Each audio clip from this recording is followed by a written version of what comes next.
नरक चतुर्दशी की कथा दीपावली से एक दिन पहले की सबसे महत्वपूर्ण और प्रेरक कथा है। क्या आप जानते हैं कि इसे नरक चतुर्दशी भी कहा जाता है? क्यों कहा जाता है?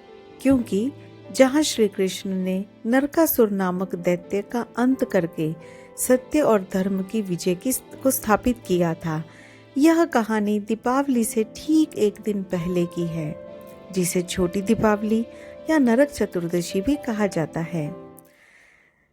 बहुत समय पहले प्राग ज्योतिष नामक नगर में नरकासुर नाम का अत्याचारी असुर रहता था।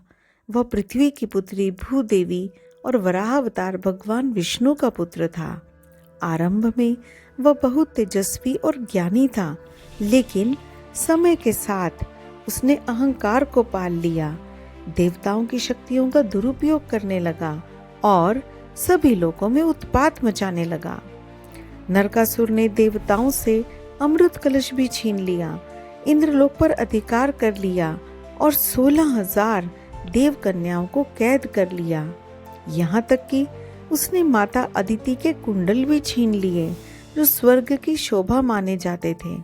पूरा संसार उसके भय से कांप रहा था।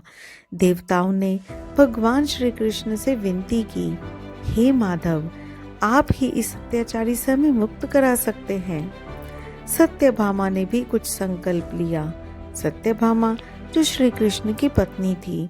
जब श्री कृष्ण ने यह सुना तो वे अपनी पत्नी सत्यभामा के साथ रथ पर सवार होकर प्राग ज्योतिष पहुंचे। सत्यभामा स्वयं भूदेवी का अवतार थी, इसलिए उन्हें नरकासुर के अंत का कार्य करना था। युद्ध शुरू हुआ। नरकासुर ने भीषण सेना के साथ हमला किया। श्री कृष्ण ने सुदर्शन चक्र से उसके योद्धाओं का संहार कर दिया। अंत में स्वयं नरकासुर युद्ध भूमि में उतरा।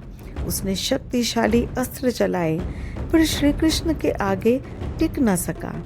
जब श्री कृष्ण थोड़े घायल हुए तो सत्यभामा क्रोधित हो उठी और उन्होंने अपने धनुष से नरकासुर के हृदय पर बाण चलाया, जिससे उसका अंत हो गया।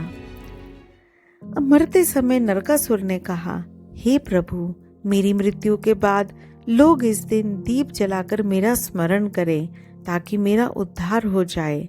और इस दिन जो व्यक्ति स्नान करके दीप जलाएगा, उसे नरक का भय नहीं रहेगा। श्री कृष्ण ने उसकी प्रार्थना स्वीकार की और कहा, आज के दिन जो लोग स्नान, दीपदान और पूजा करेंगे, उनके सारे पाप नष्ट हो जाएंगे। उस दिन श्री कृष्ण ने 16,000 बंदिनी देव कन्याओं को मुक्त किया और द्वारका लौटे। सभी ने उनका स्वागत दीपों से किया। तभी से इस दिन को छोटी दिवाली या नरक चतुर्दशी अथवा रूप चौदस भी कहा जाता है। इस दिन लोग सुबह उपटन, स्नान और दीपदान करते हैं, क्योंकि यह अंधकार, पाप और भय के नाश का प्रतीक है। तो अहंकार का अंत निश्चित है और जो धर्म का साथ देता है वही सच्चे प्रकाश का अधिकारी होता है। तो स्वस्थ रहिए, मस्त रहिए, जिंदगी में आगे बढ़ते रहिए। कहानी को लाइक कीजिए, शेयर कीजिए, चैनल को सब्सक्राइब कीजिए।